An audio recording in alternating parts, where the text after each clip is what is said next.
Hello दोस्तों, कैसे हैं आप लोग। और मैं डॉक्टर राज। आज आपसे बात करने वाले हैं हम लोग राष्ट्रपति की शक्तियों के बारे में।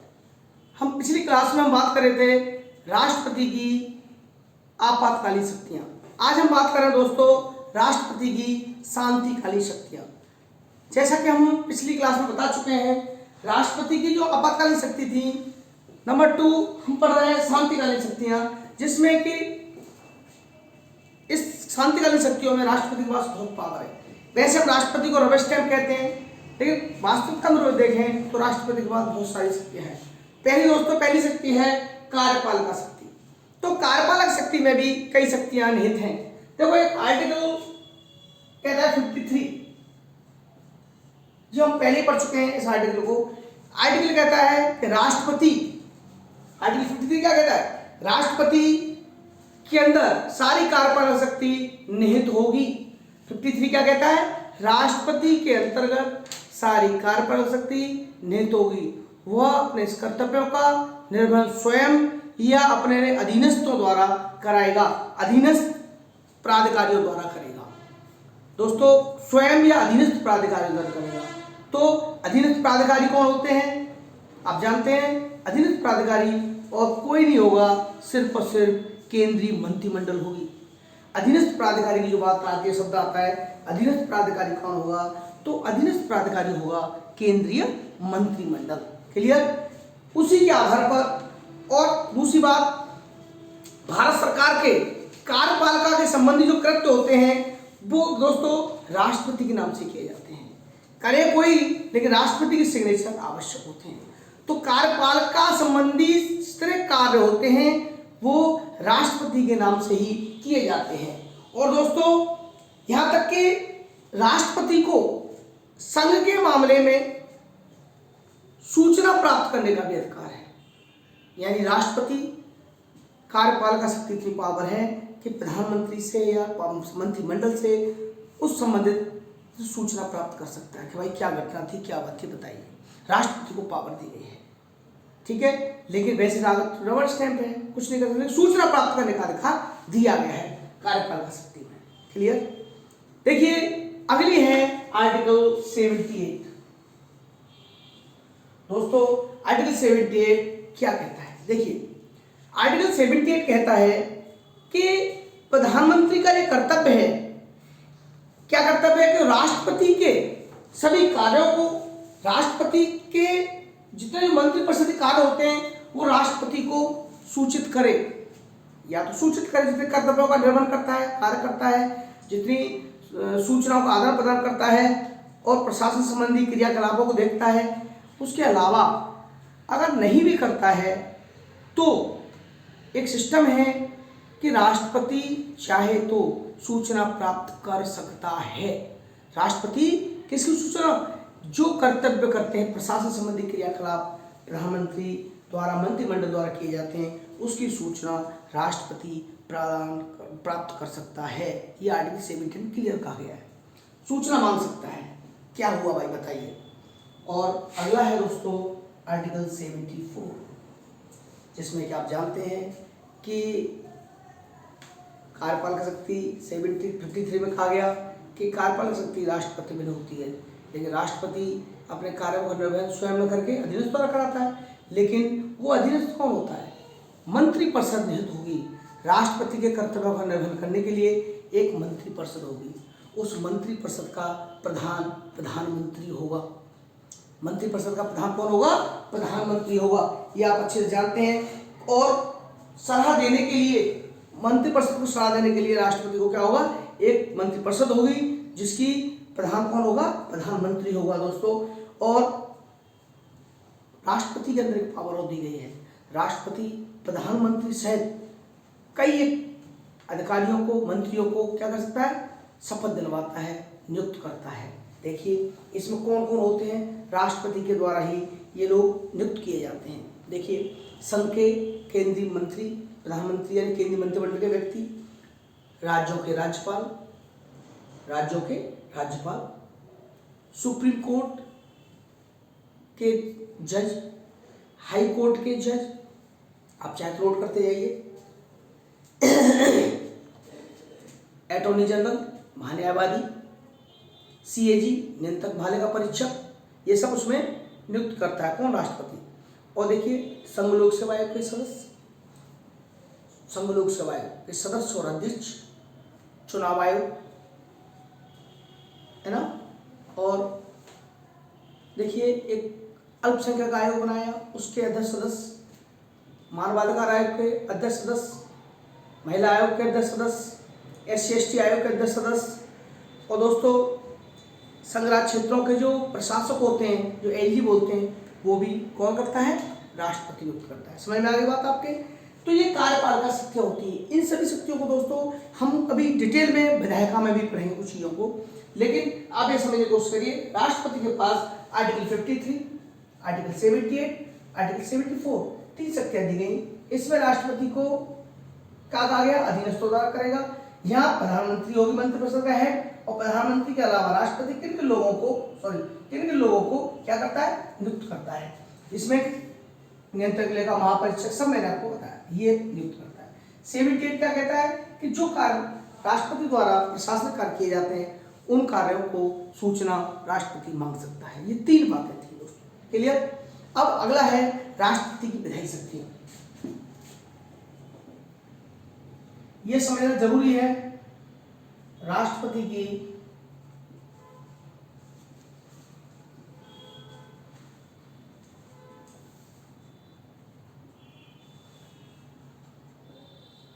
जैसा कि आप जानते हैं विधायिका शक्ति है, विधायी शक्ति। जैसा कि हम लोग जानते हैं कि संसदीय लोकतंत्र के अंतर्गत हमारा संघीय कार्यपालिका का संवैधानिक प्रधान कौन होता है?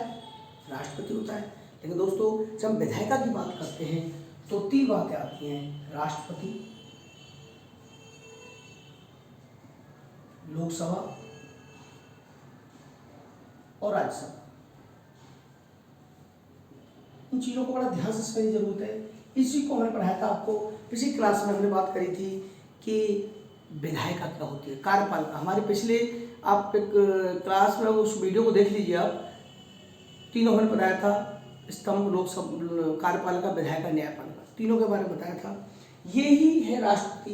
तीनों से मिलकर के राष्ट्रपति, लोकसभा और राज्यसभा, तीनों से मिलकर के विधायिका का निर्माण होता है। दोस्तों ये तो हो गया आर्टिकल 79 में कहा गया कि राष्ट्रपति को एक पावर दी गई है, ये विधायिका शक्ति दी गई है, और व्यापक शक्तियां भी राष्ट्रपति को प्रदान की गई हैं। अगली शक्ति है आर्टिकल 85 में क्या दिया गया है, नई चीज। ये तो इसमें हो गया। आर्टिकल 85 क्या कहता है दोस्तों?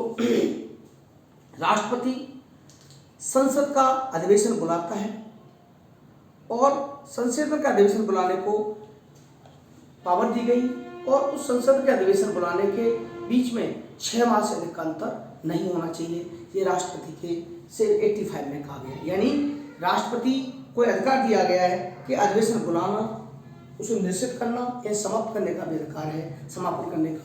लेकिन उस अधिवेशन बुलाने के पहले दिन से लेकर के यानी अधिवेशन के पहले दिन, अंतिम दिन से अगले की शुरुआत से बीच में 6 महीने का अंतर नहीं होगा। अगर अंतर होता है तो उसके लिए विवाद खड़ा हो जाता है। इसलिए हम लोग 3 सदन में बुलाते हैं: शीतकालीन सत्र, शांतिकालीन, इस टाइप के 3 सत्र बुलाते हैं हम, शरदकालीन और ग्रीष्मकालीन। और तो इस 3 सत्रों को हम बुलाते हैं। 3 सत्रों में वर्षाकालीन, 3 सत्रों के एक बजे से तलब होता है। तो 3 सत्रों को बुलाने का उद्देश्य ये होता है दोस्तों कि 6 महीने का अधिक अंतर नहीं होता है। 6 महीने का अधिक अंतर आर्टिकल 85 में कहा गया है। देखिए अगला है आर्टिकल, जैसे ये 79 में कहा गया, 85 में इसके बारे में कहा गया। और दूसरा है दोस्तों 87 क्या कहता है? देखो 87 आर्टिकल कहता है जब देश में कोई आम चुनाव होते हैं तो उसका प्रथम अधिवेशन, समझ रहे हो? दूसरा, जब आम चुनाव हो तो उसका प्रथम सेशन, और प्रत्येक वर्ष की शुरुआत का प्रथम सेशन, आम चुनाव का प्रथम सेशन, और प्रत्येक वर्ष यानी अप्रैल के बाद हमारा नया सेशन 1 अप्रैल से होता है। तो प्रत्येक वर्ष के नए सेशन के दोनों सदनों को संबोधित करने का, लोकसभा राज्यसभा दोनों को संबोधित करने का काम कौन करता है? राष्ट्रपति करता है। राष्ट्रपति को पावर दी गई विधायिका में। क्लियर? दूसरा दोस्तों आर्टिकल 108, ये आपको आर्टिकल याद करने पड़ेंगे। मैं बोलता जा रहा हूँ, आप चाहे नोट कर लीजिए, वीडियो को एक बार सुन लीजिए। आर्टिकल 108 क्या कहता है कि साधारण विधेयक पर कोई विवाद हो जाता है, कोई साधारण विधेयक होता है, उस पर नई बात बनती है सिर्फ साधारण विधेयक में, तो उस विधेयक में क्या करता है, राष्ट्रपति एक संयुक्त अधिवेशन बुलाता है, वो 108 के तहत ही बुलाता है। किसके तहत? 108 के तहत दोस्तों। और देखिए, लोकसभा में 331 के तहत 2 आंग्ल भारतीय, एंग्लो इंडियन, अब इसको समाप्त कर दिया गया, एंग्लो इंडियन नहीं लिए जाते इस बार से, लेकिन 331 में ये नियम 2 एंग्लो इंडियन नियुक्त करने का अधिकार किसका है? राष्ट्रपति का है। देखिए आर्टिकल 80 क्या कहता है? 12 राज्यसभा में मेंबर, राज्यसभा के 12 सदस्यों को मनोनीत करने का काम किसका है? राष्ट्रपति का है। क्लियर? देखो बजा के शक्ति है कि नहीं? राष्ट्रपति का पावर है, कोई पावर नहीं, बहुत पावर है। अब देखिए एक और है आर्टिकल 111, इसमें क्या कहा गया है? 111 कहा गया है कि धन विधेयक और संविधान संशोधन विधेयक को छोड़कर, धन विधेयक और संविधान संशोधन विधेयक को छोड़कर दोस्तों, इन दोनों विधेयकों को छोड़कर कोई भी विधेयक को राष्ट्रपति पुनर्विचार के लिए लौटा सकता है।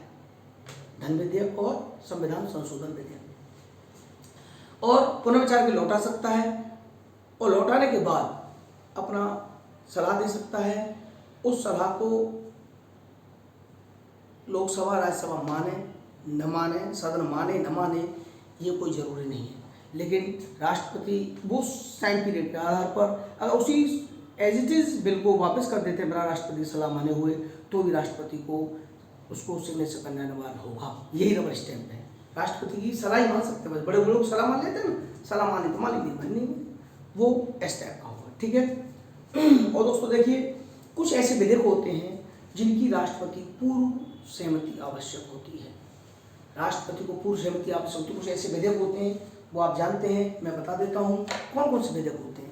देखिए एक विधेयक होता है, यानी ये पूर्व सहमति आर्टिकल 110 क्या है? 110 पूर्व सहमति क्या होती है? मैं देता हूँ। पूर्व सहमति, राष्ट्रपति की पूर्व सहमति मतलब समझ रहे, कोई बिल पास कराना है तो बिल पटल पर रखने से पहले, किसी सदन में रखने से पहले राष्ट्रपति से परमिशन लेनी होगी। आर्टिकल 110 पहला है धन विधेयक। धन विधेयक की परमिशन राष्ट्रपति को पहले लेनी होती है। नंबर 3, किसी राज्य का नाम बदलना हो, क्षेत्र से विस्तार करना हो, आर्टिकल 3 में, तो वो राष्ट्रपति से पहले परमिशन लेनी होती है। किसी क्षेत्र को राज्य के टुकड़े करने हो, 2 राज्य बनाने हो, इस टाइप के सारे काम। ठीक है दोस्तों। अगला है 117, राज्य की, भारत की संचय निधि पर जो व्यय होता है, भारत की संचय निधि पर जो व्यय होता है, उस व्यय को किस पर? 117 जो उस पर राष्ट्रपति के सिग्नेचर पूर्व आवश्यक होते हैं। ठीक है दोस्तों। अगला है, देखो संचय निधि कंसोलिडेटेड फंड होता है, ये इस पर राष्ट्रपति का पूरा। दूसरा है भूमि अधिग्रहण बिल। दोस्तों भूमि अधिग्रहण क्या होता है? ये इस अगर कोई भूमि अधिग्रहण करनी सरकार को, उसके लिए भी राष्ट्रपति की पूर्व अनुमति आवश्यक है। एक है आर्टिकल 304 व्यापारिक स्वतंत्रता से संबंधित है, उसको भी कोई भी व्यापार स्वतंत्रता संबंधित कोई बिल, FDI वगैरह दुनिया का इस टाइप का व्यापार सिस्टम हो रहा है, उसके लिए भी हमें राष्ट्रपति की पूर्व अनुमति आवश्यक होगी। दूसरा है 274 दोस्तों, एक कराधान से संबंधित है। कराधान से संबंधित, टैक्स से संबंधित कोई भी बदलाव आता है, वो भी राष्ट्रपति को सिग्नेचर करने होते हैं। ठीक है। और देखिए एक राष्ट्रपति को स्पेशल पावर है दोस्तों, वो है 123, वो है बहुत बढ़िया पावर है, कोई ऑर्डिनेंस ला सकता है राष्ट्रपति। जब लोकसभा विघटित हो चुकी हो और कोई ऐसी स्थिति बन जाए कि राष्ट्रपति को ज्ञात हो कि इस स्थिति में हमें अध्यादेश लाना आवश्यक है, तो राष्ट्रपति ऑर्डिनेंस को पेश कर सकता है। चुनाव वगैरह में टाइम लग रहा है और ऐसी स्थिति बन जाए कोई देश में, तो उस अध्यादेश को 123 के तहत कोई अध्यादेश लाया जा सकता है। लेकिन दोस्तों वो अध्यादेश अच्छा है खराब है वो बात की बात, अध्यादेश लाया जाता है, राष्ट्रपति से अध्यादेश को क्रियाकलाप चलता है। अगर नई सरकार आने पर, नई सरकार गठन होने पर, यानी सरकार के गठन होने पर, उस ऑर्डिनेंस को 6 सप्ताह के अंदर उसे पुनः पास कर लिया जाता है, अपने मंत्रिमंडल पास कर लेता है, तो उसे पास माना जाएगा, उस ऑर्डिनेंस को मान्य माना जाएगा, वरना वो ऑर्डिनेंस 6 सप्ताह के बाद समाप्त हो जाएगा। 6 सप्ताह यानी 1.5 महीने, समझ रहे आप? क्लियर, सारी चीज क्लियर आ रही है। अब अगली शक्ति है राष्ट्र, ये समझ में आ गई आपको, राष्ट्रपति की ये शक्तियाँ, विधायी शक्ति समझ में आ गई, राष्ट्रपति कार्यपालक शक्तियाँ, राष्ट्रपति को इतनी सारी शक्तियाँ देंगी, इतनी सारे 87, 108, 331, 80, 123, 111, ये सारे आर्टिकल्स में राष्ट्रपति की पावर है और पूर्व सहमति राष्ट्रपति की आवश्यक है। ये सारे आर्टिकल राष्ट्रपति शक्तियों से संबंधित है। देखिए अगला है हम लोग बात कर रहे हैं राष्ट्रपति की न्यायिक शक्ति।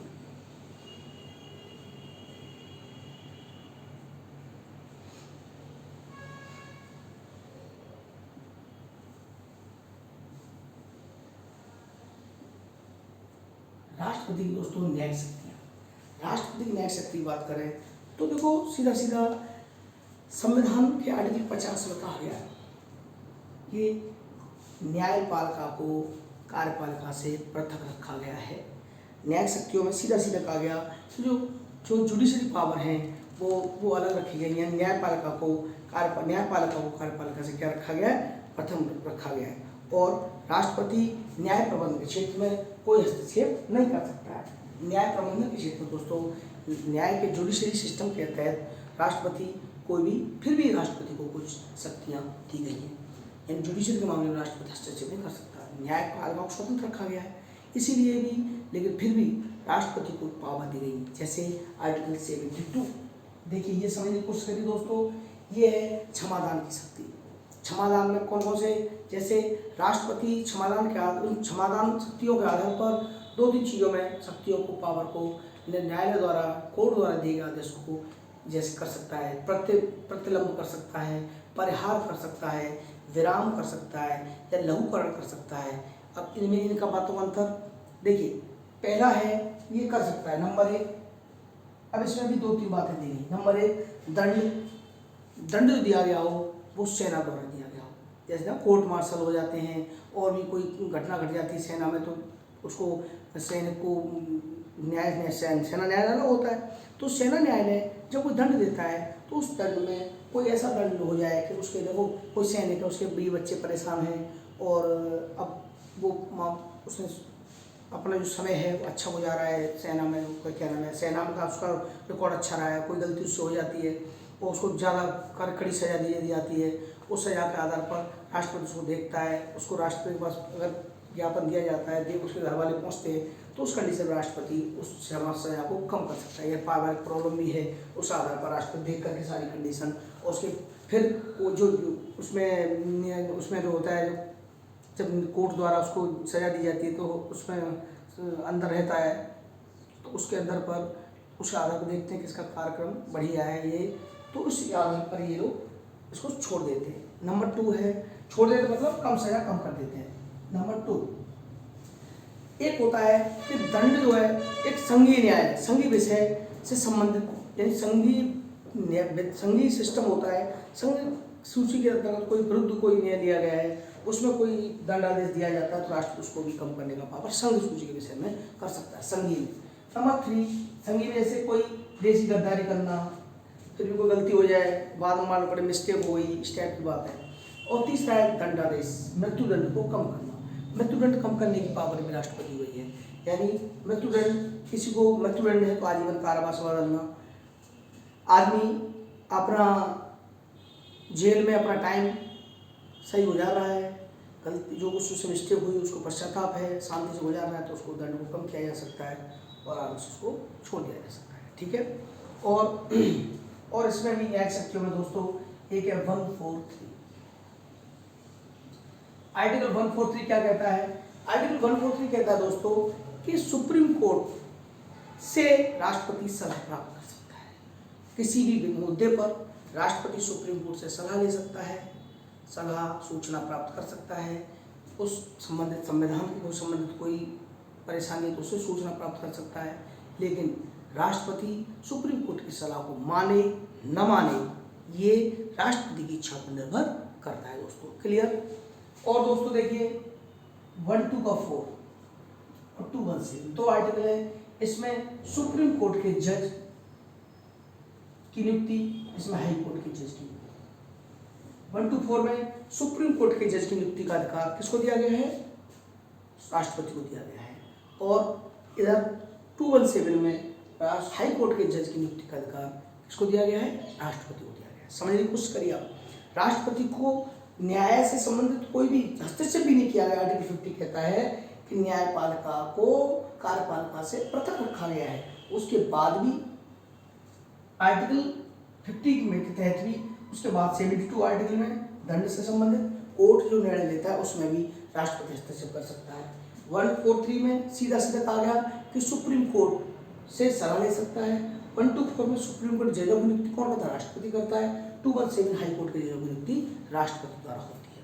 ठीक है दोस्तों, अब बात आती है वित्तीय शक्तियां। अगला है वित्तीय शक्तियां।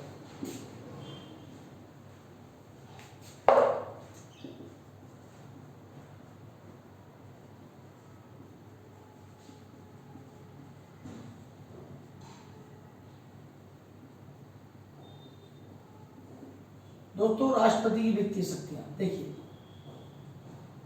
राष्ट्रपति की वित्तीय शक्तियां, वैसे तो आप जानते हैं कि राष्ट्रपति को कार्यपालिका की पूरी पावर दी गई, लेकिन राष्ट्रपति को वित्तीय शक्तियों में 112 और 280 112 और 280 दोनों शक्तियों के बारे में बात की गई है। तो राष्ट्रपति को वित्तीय शक्तियों में 112 में क्या गया कि राष्ट्रपति प्रत्येक वित्तीय वर्ष के, राष्ट्रपति जो प्रत्येक वित्तीय वर्ष होता है उसके शुरुआत में दोनों सदनों को मतलब दोनों सदनों को बुला करके, यानी प्रत्येक वित्तीय वर्ष के शुरुआत में दोनों सदनों को बुला करके सरकार का लेखा जोखा बजट पेश करवाता है। 112 में कहा गया। और 280 में जो दोस्तों वित्त आयोग की नियुक्ति राष्ट्रपति द्वारा ही की जाती है। 280 वित्त आयोग की नियुक्ति कौन करता है? राष्ट्रपति द्वारा की जाती है। क्लियर? और देखिए अगला है राष्ट्रपति की सैन्य। ये सब क्वेश्चन, ये पॉइंट आते हैं दोस्तों। राष्ट्रपति की सैन्य शक्ति, राष्ट्रपति की सैन्य शक्ति। सैन्य शक्ति क्या है? देखिए आप सब जानते हैं कि राष्ट्रपति 53 का 2 समझ रहे हैं आप, और 53 था अधीनस्थ द्वारा करेगा, लेकिन 53 के 2 में क्या कहता है कि जल थल वायु नौसेना, जल नौसेना, वायुसेना, थल सेना, तीनों सेना का प्रमुख होता है राष्ट्रपति का। इधर 53 में क्या कहा गया? राष्ट्रपति कार्यपालिका का प्रधान होता है, वो अपने कार्यों का निर्वहन अपने अधीनस्थ द्वारा करेगा। लेकिन यहाँ 53 के 2 में क्या कहा गया कि राष्ट्रपति को जल थल वायु तीनों सेनाओं का प्रमुख बताया गया, हेड है। ठीक है। अब अगला है दोस्तों राजनयिक शक्ति।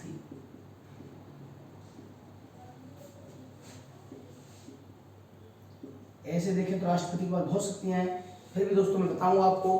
देखो राजनयिक शक्ति में क्या है? राजनयिक शक्ति में आप जानते हैं कि जितने निर्णय होते हैं, कूटनीतिक निर्णय जिसे बोलते हैं, डिप्लोमेटिक, प्रधानमंत्री जो निर्णय लेके आते हैं, विदेश जाते हैं, खुद राष्ट्रपति जाते हैं, तो जो प्रस्ताव पास हो जाते हैं, कोई समझौते होते हैं, ट्रीटी होती हैं, उनमें भी लास्ट में राष्ट्रपति की सिग्नेचर आवश्यक है। सारे काम राष्ट्रपति के सिग्नेचर पर ही होते हैं, बिना राष्ट्रपति सिग्नेचर के कोई कार्य नहीं होता। ठीक है दोस्तों, तो राष्ट्रपति मुखिया है देश का। अन्य शक्तियां दोस्तों इस टाइप से तो बहुत शक्तियां राष्ट्रपति के पास हैं। अन्य शक्तियों में देखो, जैसे वित्त आयोग की नियुक्ति करना, अन्य शक्तियों में CAG या भाषा आयोग, UPSC आयोग, चुनाव आयोग, समझ रहे हैं आप? दोबारा नोट करिए, वित्त आयोग,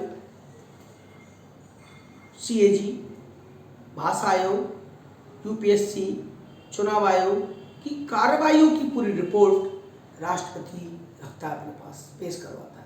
तो राष्ट्रपति को, यानी ये समझ लीजिए, अब 100 बात की बात, हम इतनी बात करने के बाद हम बात कर रहे हैं कि राष्ट्रपति जितने देश भर के काम होते हैं वो राष्ट्रपति के सिग्नेचर। ये मान लीजिए हमारे घर में हमारे पिताजी बड़े बूढ़े हो गए, यानी 60 साल से ऊपर हो गए, उन्होंने कहा बेटा तुम संभालो, तुम्हारी शादी विवाह कर दिया, तो हम प्रधानमंत्री बन गए। पिताजी के नाम सब कुछ है, सारी संपत्ति रिटर्न में सब पिताजी के नाम। पिताजी ने कह दिया पैसे हमसे लो और जरूर तो ये काम करो, लेकिन आप अपना संभालिए। सलाह फिर भी हम अपने पिताजी से लेते हैं। क्यों? कि पिताजी हमारे मेन प्रमुख होते हैं, और पिताजी से सलाह नहीं लेंगे तो किससे लेंगे? हमारे पिता, हमारे बुजुर्ग, हमारे मुख्य मेन होते हैं। और राष्ट्रपति का पद दोस्तों कोई राजनीतिक पद नहीं होता है। मैं आपको बता दूं, राजनीतिक का पद नहीं होता। राष्ट्रपति पद कैसा होता है? सभी तो राष्ट्रपति को देश का प्रथम नागरिक बताया गया है। राष्ट्रपति देश का प्रथम नागरिक होता है, इसलिए राष्ट्रपति को कोई भी पॉलिटिकल सिस्टम से नहीं जोड़ा जाता है, न जोड़ा जाना चाहिए। तो हम लोग बात राष्ट्रपति की शक्तियों करें, लेकिन फिर भी आप देखिए इतनी शक्तियाँ देने के बाद भी राष्ट्रपति को इतनी शक्तियाँ हैं, लेकिन फिर भी राष्ट्रपति क्या है? रबर स्टैम्प माना जाता है। क्यों? मैं आपको बताता हूँ।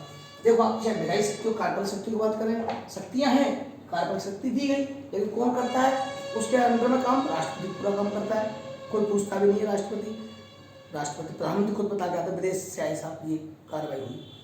विधायी शक्तियों में विधान बनाने का काम लोकसभा सब पास कर लेती है, राष्ट्रपति सिग्नेचर ले जाता है, उसकी कोई बात भी नहीं मानता। क्लियर? राष्ट्रपति को न्याय शक्ति दी गई, न्याय शक्तियों में भी लोकसभा अगर रिट लिख के देगी तब राष्ट्रपति उससे निश्चय करेंगे। क्लियर? मंत्रिमंडल जो होता है।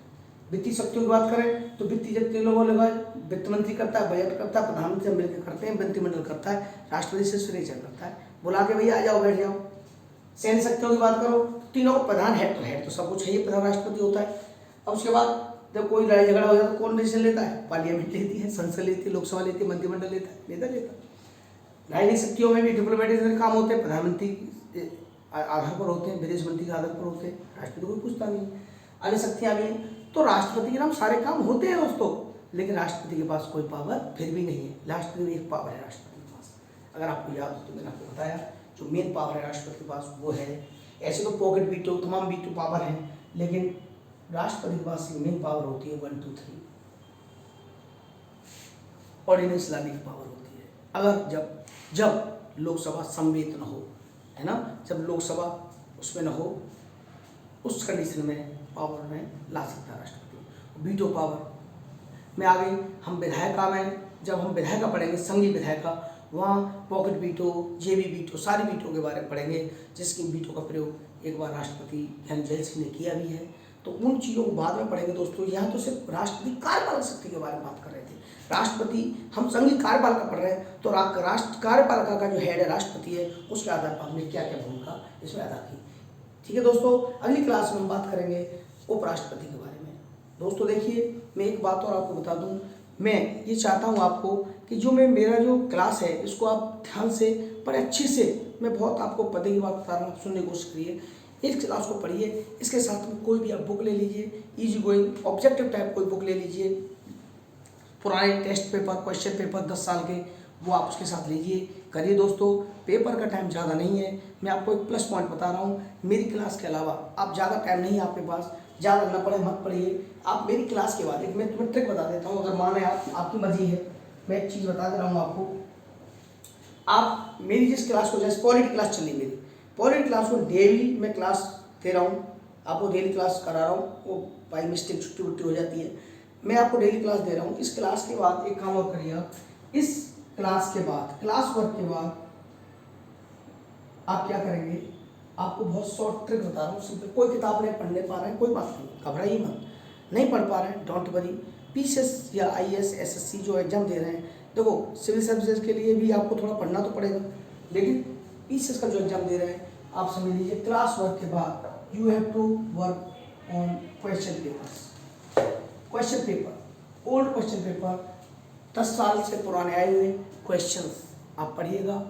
10 साल 15 साल जो भी आपको तमाम कंपनियों को मिल जाते हैं बाजार में, देखिए आप, यूथ कंपटीशन भी है और दृष्टि का कई कंपनियां मिलती हैं, मैं कोई नाम मेरा स्पेशल नहीं, क्वेश्चन तो क्वेश्चन सब मिलते हैं, उसमें आंसर भी दिए होते हैं दोस्तों, एक्सप्लेन भी दिया होता है।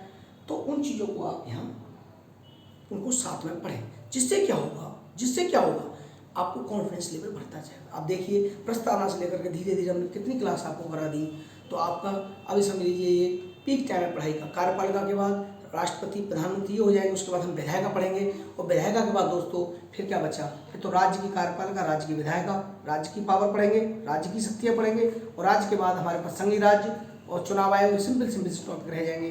तो हमारा पॉलिटिक्स ज़्यादा लंबे समय नहीं क्लास हमारी खींचेंगे, लेकिन फिर भी आपसे कह रहा हूँ अभी भी टाइम है दोस्तों, आपको ब्रेक मिलता है, बीच में आप करते जाइए मेरी क्लास के साथ, और क्लास के साथ ये आप क्वेश्चन पेपर जरूर करिए, जिससे आपका कॉन्फिडेंस लेवल ऊपर बढ़ेगा, क्योंकि आपको आइडिया भी होगा कि आपका कितने क्वेश्चन आप सॉल्व कर पा रहे हैं, कितने क्वेश्चन आप इसके पढ़ने के बाद आपको समझ में आ रहा है, चीज़ें अगर आपको कन्फ्यूज हो रहा है तो एक बुक ले लीजिए, कोई भी आपके पास होंगी, उन बुक के सहारे आप थोड़ा थोड़ा कोई पढ़ते रहिए। मैं इसलिए आपको अनुरोध कर रहा हूँ कि आपकी सफलता में मेरी सफलता है दोस्तों। तो दोस्तों मैं आपसे गुजारिश करूँगा कि अपने जितने दोस्त हैं जो नई कोचिंग वगैरह ले पा रहे हैं तो उनको मेरी क्लास को शेयर कर दीजिए, मेरी वीडियो को शेयर करिए, लाइक करिए, सब्सक्राइब करिए दोस्तों। और सब्सक्राइब करने के बाद उस जो एक बेल आता है, बेल उसको ऑल पर उसको दबा दीजिए, जिससे सारे नोटिफिकेशन मेरे टाइम से टाइम आपको मिलते रहे दोस्तों। मेरी गुजारिश है आपसे कि आप मेरे साथ जुड़े रहिए। थैंक यू दोस्तों।